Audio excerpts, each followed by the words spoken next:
Zubeen Daewoo ষ্টেজত মদ খাই গান গাইছিলে। জুবিন দায়ো ষ্টেজত বেয়া কথা কৈছিলে।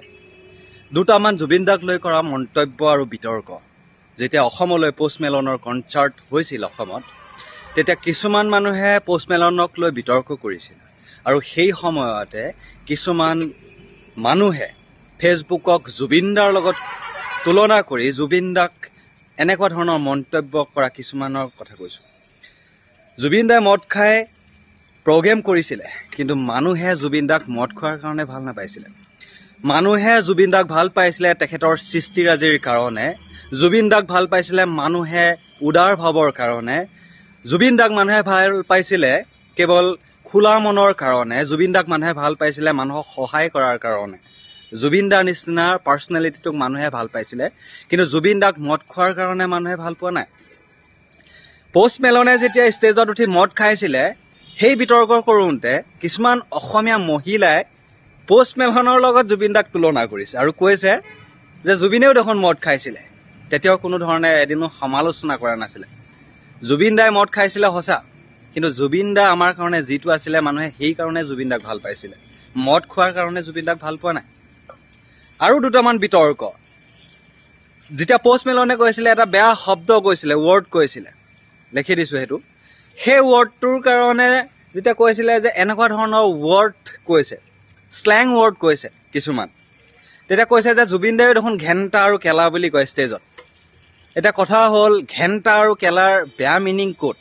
যিসকলে ফেচবুকত যে পষ্ট কৰিছে জুবিন দায়ো ঘেণ্টা আৰু কেলা বুলি কৈছিলে। তো গতিকে জুবিন দাই মদ খোৱা, জুবিন দাই এই বেয়া কথা কোৱা, সেইবিলাকক লৈ সমালোচনা আৰু অপমান নকৰিব। যদি জুবিন দাক লৈ তেনেকৈ অপমান কৰিব বিচাৰিছে তেতিয়া কথা কিন্তু বেয়া হ'ব।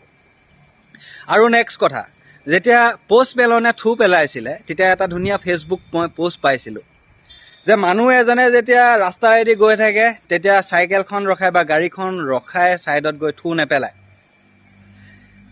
যেতিয়া এজন খেতিয়কে হাল বাই থাকে সেই সময়ত খেতিয়কজনে হালখন ৰখাই গৈ বেলেগত থু নেপেলায়। ধুনীয়াকৈ স্পষ্টভাৱে লিখিছে, যেতিয়া মানুহে জুইশালত, যেতিয়া আগৰ দিনত জুইশালত যেতিয়া ভাত ৰান্ধি থকা হয় তেতিয়া গৃহিণীজনীয়ে হেনো জুইশালতে থু পেলায়। ধুনীয়া এটা ফেচবুক পষ্ট মই দি দিছোঁ, আপোনালোকে পাব। এতিয়া কথা হ'ল, অসমত কি প্ৰগ্ৰেম হোৱা নাই নেকি? বিহু প্ৰগ্ৰেম বা অসমত কি আগতে ফেষ্টিভেল হোৱা নাই নেকি? অসমত আৰ্টিষ্ট নাই নেকি? অসমত আৰ্টিষ্টসকলে কি আজিলৈকে প্ৰগ্ৰেম কৰি পোৱা নাই নেকি? তো সেইসকল শিল্পীয়ে কি ষ্টেজত থু পেলায় নেকি? আজিলৈকেতো দেখা নাই। জুবিন দাই হাজাৰ হাজাৰ ষ্টেজত প্ৰগ্ৰেম কৰিলে, আমাৰ অসমৰ বহুত শিল্পীয়ে ষ্টেজত প্ৰগ্ৰেম কৰিলে, কিন্তু আজিলৈকেতো থু পেলোৱা দেখা নাই ষ্টেজত।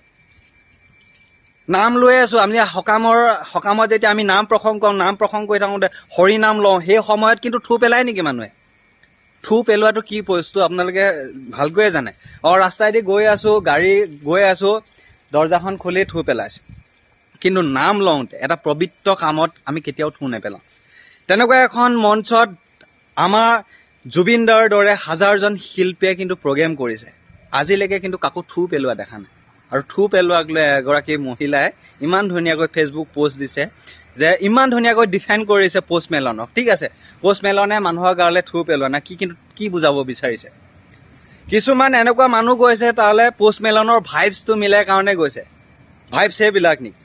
মদ খোৱা, চিগাৰেট খোৱা, চিঞৰ বাখৰ কৰা, শ্লেং ৱৰ্ড কোৱা, সেইবিলাক কি ভাইবছ নেকি? জেন জি সেইবিলাক ভাইবছ নেকি? আৰু যদি জেন জি সঁচাকৈয়ে সেইটো ভাইবছ লৈছে তেতিয়া জেন জিৰ ভাইবছবিলাক কি আপোনালোকে কমেণ্ট কৰক। যিসকলে জুবিন দাক অপমান কৰিব বিচাৰিছে সেইসকলক আপোনালোকে কি ক'ব কমেণ্ট কৰক।